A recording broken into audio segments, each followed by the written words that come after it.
राधे राधे, जय माता की भक्तों। आप सभी का स्वागत करती हूँ स्पिरिचुअल ज्ञान साधना में, और आप सभी से अनुरोध करती हूँ कि स्पिरिचुअल ज्ञान साधना को सब्सक्राइब कर लीजिए और बेल आइकन को प्रेस कर दीजिए ताकि आपको नई नई वीडियोस का नोटिफिकेशन मिलता रहे। वक्रतुंड महाकाय सूर्यकोटि समप्रभा निर्विघ्नं कुरु मे देव सर्वकार्येषु सर्वदा। बोलिए प्रथम पूज्य गणेश जी भगवान की जय, भोले बाबा की जय, माता पार्वती की जय। जय माता की, राधे राधे। कैसे हैं आप सभी लोग? आशा करते हैं सभी लोग बहुत अच्छे होंगे। बताने के लिए कमेंट में जय माता की, राधे राधे अवश्य ही लिखिएगा। तो भक्तों, आज गणेश चतुर्थी है। भगवान श्री गणेश जी जो कि प्रथम पूज्य देव हैं, विघ्न विनाशक हैं, मंगल करता हैं, और हर मांगलिक कार्य में उनके बिना कोई भी मांगलिक कार्य शुरू ही नहीं होता है, और हर मांगलिक कार्य में उनकी उपस्थिति अति आवश्यक है। ऐसे भगवान गणेश को नमन करते हुए, प्रणाम करते हुए आज की वीडियो हम प्रारंभ करते हैं। और गणेश जी के जन्मोत्सव की सभी भक्तों को हार्दिक शुभकामनाएं। और अब हम आपको सुनाएंगे बहुत ही सुंदर भगवान श्री गणेश की कथा। तो कथा को सभी लोग ध्यान से और भक्ति भाव के साथ सुनिएगा। बोलिए गणेश भगवान की जय, गौरी शंकर भगवान की जय, लक्ष्मी नारायण भगवान की जय। एक दिन भगवान भोलेनाथ स्नान करने के लिए कैलाश पर्वत से भोगवती गए। महादेव के प्रस्थान करने के बाद माँ पार्वती ने स्नान प्रारंभ किया और घर में स्नान करते हुए अपने शरीर पर लगाए हुए उबटन से एक पुतला बनाया, और उस पुतले में उन्होंने ना जाने उन्हें क्या सूझा, उसमें प्राण डाल दिए और उस पुतले को सजीव कर दिया। पुतले में प्राण आने के बाद देवी पार्वती ने पुतले का नामकरण भी किया और उनका नाम श्री गणेश रखा। पार्वती जी ने बालक गणेश को स्नान करते जाते समय मुख्य द्वार पर पहरा देने के लिए कहा। माता पार्वती ने कहा कि जब तक मैं स्नान करके ना आऊं, किसी भी व्यक्ति को अंदर आने की अनुमति मत देना।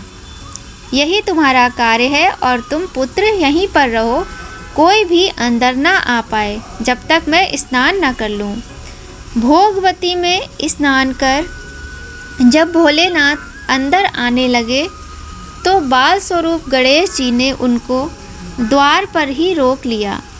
भगवान शिव के लाख प्रयत्न करने के बाद भी गणेश जी ने उनको अंदर नहीं जाने दिया। गणेश जी द्वारा रोकने को उन्होंने अपना अपमान समझा और बालक गणेश का सिर धड़ से अलग करके वे घर के अंदर चले गए। शिवजी जब घर के अंदर गए तो वे बहुत क्रोधित अवस्था में थे।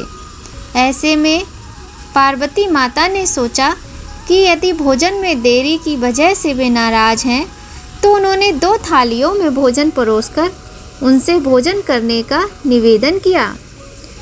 शिवजी ने माता पार्वती से पूछा कि दूसरी थाली में भोजन किसके लिए है?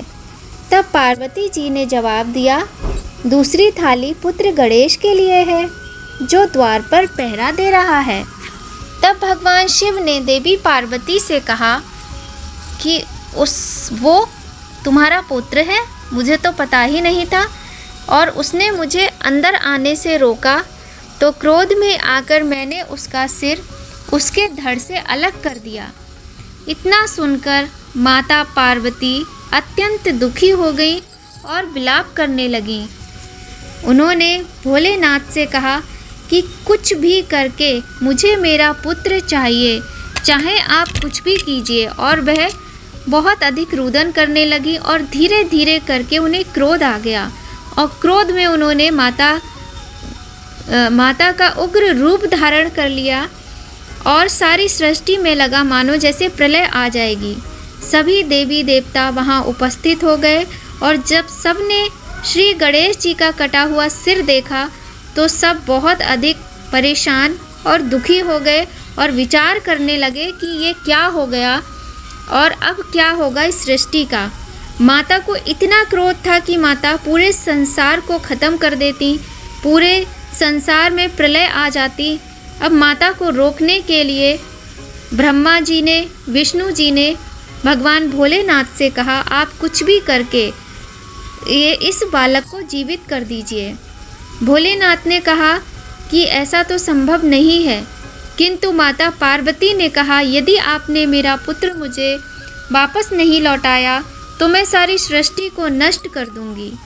जब भोलेनाथ ने इस तरह से माता को क्रोध में देखा और अत्यंत दुखित अवस्था में देखा तो उन्होंने ध्यान लगाया और उन्होंने एक युक्ति सुझाई कि जो भी माँ पहले नंबर पर ऐसी मिले कि जो अपने पुत्र की तरफ पीठ करके सो रही हो, उसके बच्चे का सिर लाकर इस बालक के गर्दन से जोड़ दिया जाए तो ये बालक जीवित हो सकता है। उन्होंने यह कहकर अपने गणों को आदेश देकर भेजा। उनके सभी गण और कुछ देवता जाकर ऐसे प्राणी को ढूंढने लगे कि जिसकी माँ पहली बार में उनको मिले, जो कि अपने बच्चे की तरफ पीठ करके सो रही हो। सभी चारों दिशाओं में ऐसे ढूंढने लगे और सूर्य डूबने से पहले तक का सिर्फ समय था, उनको ढूंढना ही ढूंढना था। तो जब वह थोड़ा आगे पहुँचे तो उन्होंने देखा एक हथनी अपने बच्चे की तरफ पीठ करके आराम कर रही थी और पीछे पीट के उसका बच्चा लेटा था। जब उन्होंने देखा तो भगवान नारायण ने सुझाव दिया कि इसी बच्चे का सिर हमें लेकर चलना चाहिए, किंतु गण और देवता बोले कि ये तो एक हाथी का बच्चा है और वो माता पार्वती के पुत्र हैं। तो नारायण ने कहा कि कोई बात नहीं, अभी हमें यही करना उचित है कि नहीं तो सूर्य अस्त हो जाएंगे और फिर पता नहीं इस संसार का क्या होगा। तो सभी गणों ने फिर उस हथनी के बच्चे का सिर काट कर ले गए और उन्होंने जाकर भोलेनाथ को दे दिया। भोलेनाथ ने पुत्र गणेश का सिर उस हाथी के बच्चे से जोड़कर उनको जीवित कर दिया। महादेव ने जब जीवित कर दिया तो चारों तरफ से पुष्पों की वर्षा होने लगी और माता पार्वती अत्यधिक प्रसन्न हो गईं। किंतु जब उन्होंने अपने पुत्र को इस रूप में देखा तो माता को थोड़ी चिंता हुई, किंतु माँ वात्सल्य में, पुत्र प्रेम में इतनी प्रसन्न थी कि इस चीज़ पर भी बहुत अधिक ध्यान नहीं दे पा रही थी। माता ने अपने पुत्र को अपने गले से लगाया और अत्यधिक प्रसन्न होने लगी।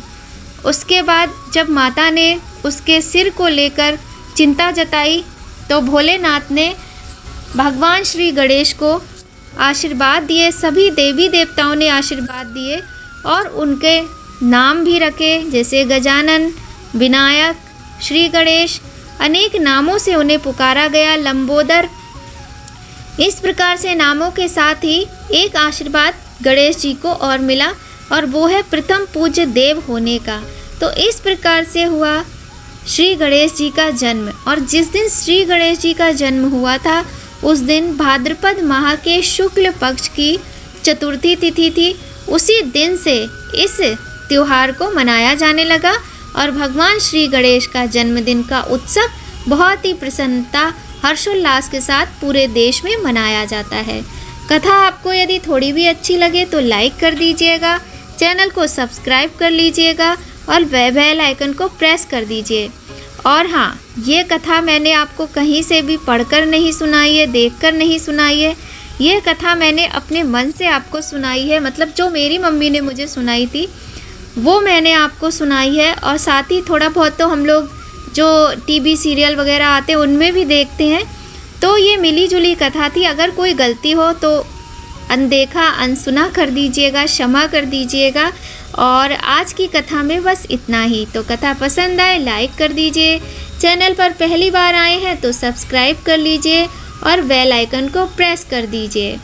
ताकि आपको महत्वपूर्ण वीडियोस का नोटिफिकेशन समय पर मिलता रहे।